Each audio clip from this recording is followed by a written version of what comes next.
హరే కృష్ణ. శనివారాలు వ్రతం అని కాదు గానండి, ప్రతి శనివారం అంటే వీలైనప్పుడల్లా ఇలా ఒక పిండి దీపం చేసుకొని వెంకటేశ్వర స్వామికి పూజ అయితే చేసుకుంటానండి. ఇప్పుడైతే వెంకటేశ్వర స్వామికి 7 శనివారాల వ్రతం బాగా ఫేమస్ అయింది కదా! కానీ ఇలా బియ్యం పిండితో చేయకూడదండి. నేను నిజానికి చనివిడి దీపాలే చేస్తాను. ఆ రోజు కుదరక ముందు రోజు బియ్యం నానబెట్టడం కుదరలేదు. అందువల్ల ఇలా పిండితో పెట్టి చేసేసాననమాట. వరిపిండితో అరటిపండు వేసి, బెల్లం వేసి, పాలతో కలిపి చేసేసాను. మాది ఇలా దారికి అడ్డంగా ఉంటుందండి. దేవుడి మందిరం దేవుడి గదిని ఏం లేదు. అందుకని ఇంకా అలాగే పెట్టుకొని చేసుకుంటానన్నమాట.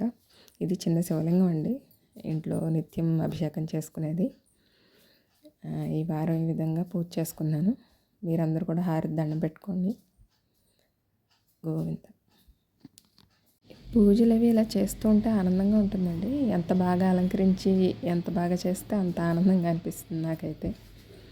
అంటే ఎవరిష్టం వాళ్ళది అనుకోండి, సింపుల్గా చేసి ఆనందించే వాళ్ళు కూడా ఉండొచ్చు. కానీ నాకు మాత్రం అలంకరణ ఎంత ఎక్కువగా చేసుకుంటే అంత ఆనందంగా అనిపిస్తుంది, ప్రశాంతంగా కూడా ఉంటుంది, సంతోషంగా ఉంటుంది అన్నమాట.